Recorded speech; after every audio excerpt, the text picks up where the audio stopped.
ambition or desire for something else, right? So McCarthy, of course, does that with the cowboys and Indians, type of novel, and then goes beneath the surface of that facade and thinks, what's it really like to experience? How violent is this really? What were people really thinking, right? Not just the tail on the surface. And in this case, it's a story looking for buried treasure, but at the same time, it's so much deeper than that. It's a very human and twisted and at times difficult story. It's not your typical, let's go find the treasure map and see what we come up with. Yeah. Well, that's a nice point you just made too about, so there's cowboys and Indians in there's not a ton of like Native American just in all the pretty concepts horses, and McCarthy's other ones a ton. Yeah. Oh, and she is kind of writing about like, the black versus white conflict. And they both grew like so Toni Morrison died a couple years ago, unfortunately. I think Cormac McCarthy's still alive. I'm pretty sure they're around the same age too. So that would make another, kind of connection to them. And so we both have read this. I know we both have read it because I mentioned to you that I liked it. That book called Process. And it's like, I read it after you told me to. Yeah. Right. Great. So I remember there was a Toni Morrison chapter, and I went back and read that this afternoon.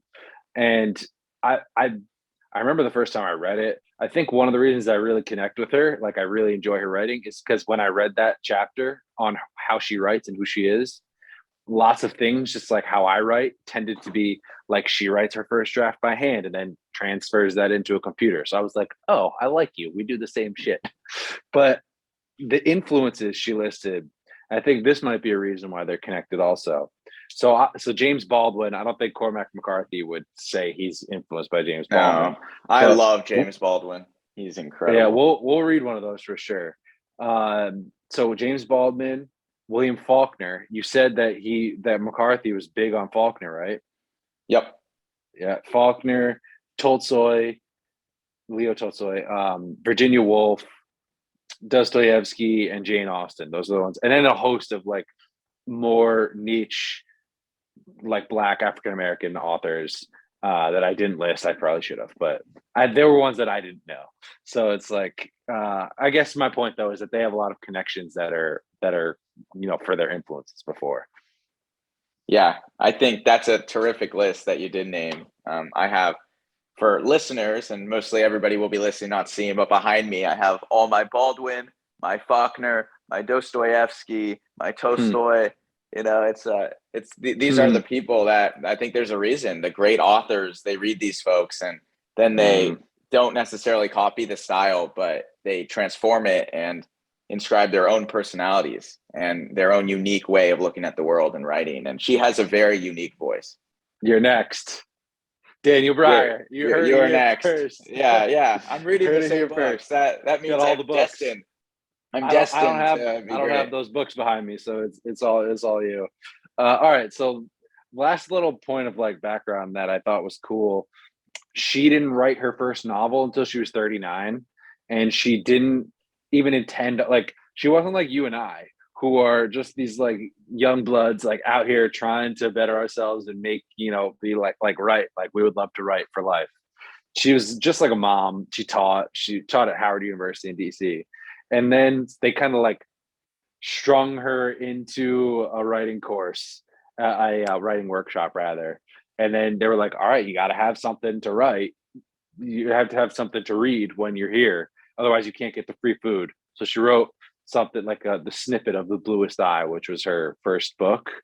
And that ended up being like, she's probably now in my view, I'll blow this up and say, I think she's the best African-American author. Definitely female in my view. I would kind of say in general, but I'm a fanboy here. So I think with that, I've blown it up enough, and let's, you want to just dive into like the plot, where it starts and onward? Yeah, I guess we can. What we did last week was we took it piece by piece and we reflected on it together. I thought that worked well. And it's a pivotal first scene. We start off with this theme of flight that pervades throughout the rest of the novel. And insurance salesman is standing up at the top of a building, and he wrote a note saying that he was going to fly. But this insurance agent, instead of flying, he jumps to his death. And it's on this auspicious day, this very public suicide where a flight fails, that our protagonist or antagonist, and we'll talk more about that, milkman dead, is born. So if we want to zoom in on that scene at first, and then from there we can talk more about kind of his childhood and how the book unfolds. Mm-hmm.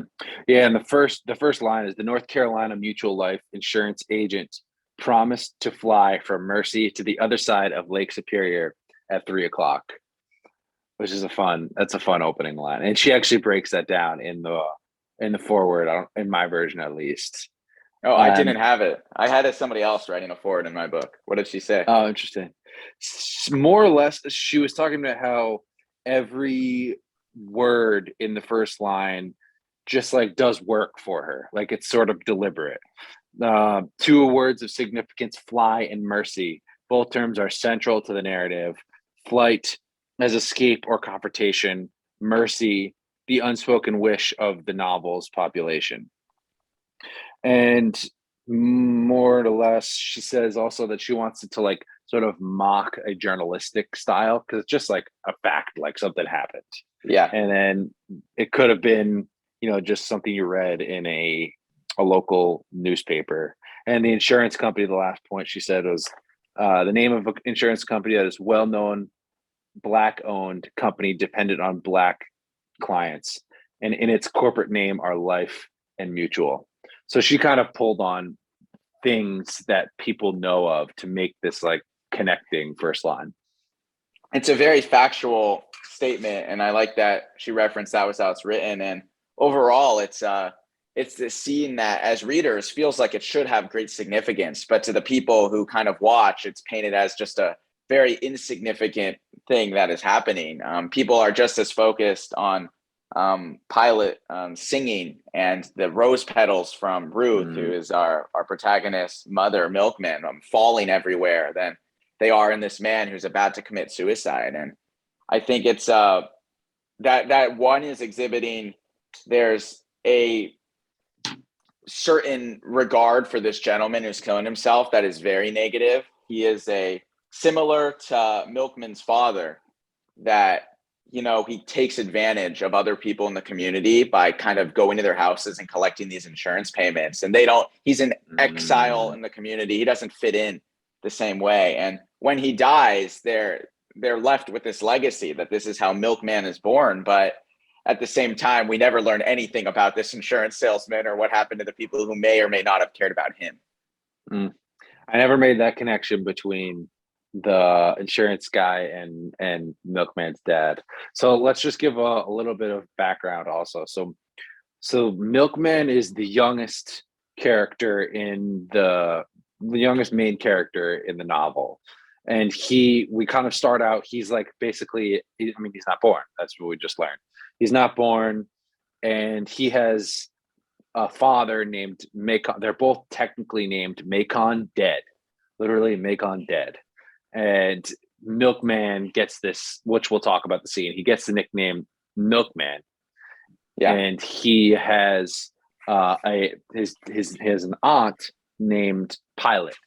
And Pilot and Macon, brother and sister, not kind of estranged. They are estranged. They don't communicate, but they had like a very nuanced life experience growing up. Basically, they had to get hidden from being killed by their I think a white family killed their dad, and then one of the maids of that white family takes Macon and Pilot into hiding, and then eventually they get estranged, and here we are. But so then we get to this point where Milkman's born, and then I think it jumps forward. Is there anything more you want to say about the insurance agent? Oh, so one last thing is Macon, Milkman's dad. This is probably getting all convoluted.